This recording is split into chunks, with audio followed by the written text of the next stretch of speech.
चलो देखो class 8 exercise 3.1 यहाँ पर कुछ आकृति दी गई है। बोल रहा है कि यहाँ पर कुछ आकृति दी गई है। यह आकृति दिया गया 8 आकृति बना हुआ है। यह 8 आकृति बनी हुई है और बोल रहा है प्रत्येक का वर्गीकरण निम्न आधार पर कीजिए। वह किस किस मतलब इस आधार पर हमको सबको बांटना है। पहला बोल रहा है कि साधारण वक्र होना चाहिए। देखो ये यहाँ पे सब जगह ये बंद है, कहीं खुला नहीं है। देखो पहले क्या बोल रहा है कि साधारण वक्र होना चाहिए, ठीक है।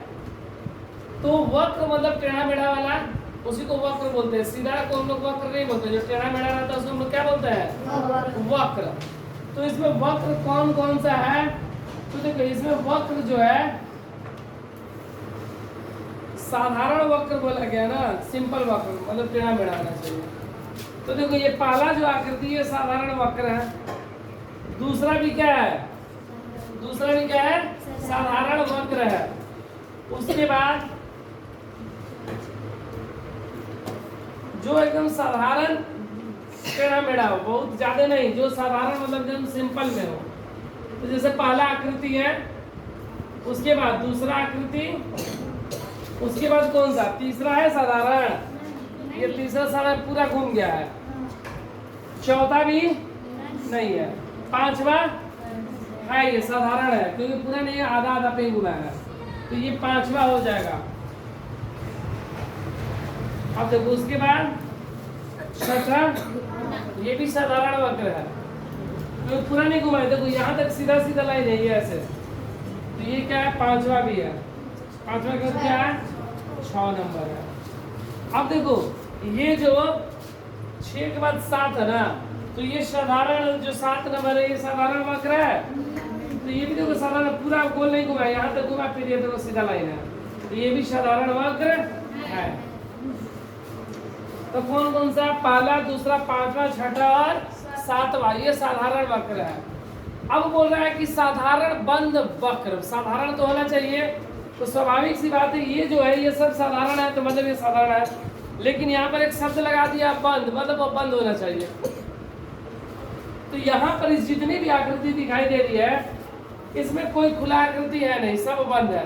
तो इसका मतलब कि जो जो साधारण वक्र है वह साधारण बंद वक्र भी है। मतलब इसमें भी वही हो जाएगा, पहला, दूसरा, पांचवा, छठा और सातवां। अब देखो बहुभुज बोला जा रहा है। बहुभुज जिसमें 2 से अधिक भुजा हो, बहुभुज, चाहे वो त्रिभुज हो, चतुर्भुज हो। इसमें बहुभुज कौन सा है? जिसमें क्या बहुभुज कौन कौन सा होगा? देखो पहला भी बहुभुज 1 2 3 4 5 की भुजा है।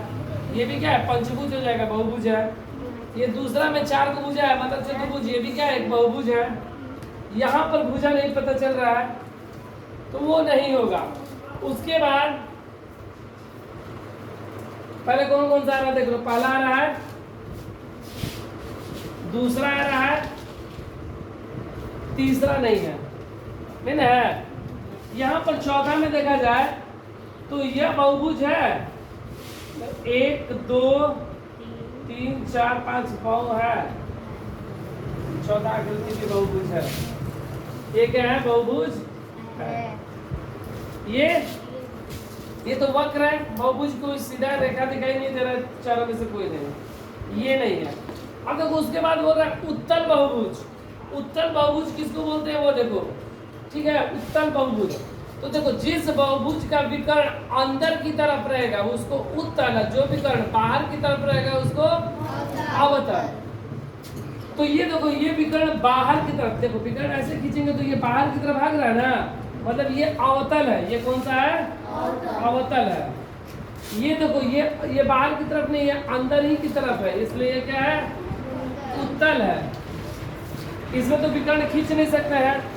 इसका भी अगर विकर्ण खींचेंगे तो बाहर की तरफ जाएगा, तो बाहर की तरफ जाएगा तो अवतल, मतलब चौथा क्या हो जाएगा? अवतल। इसमें तो विकर्ण खींचेंगे नहीं चारों में से, मतलब कोई नहीं होगा। तो इस प्रकार ये हमें पता चला कौन सी कौन आकृति है।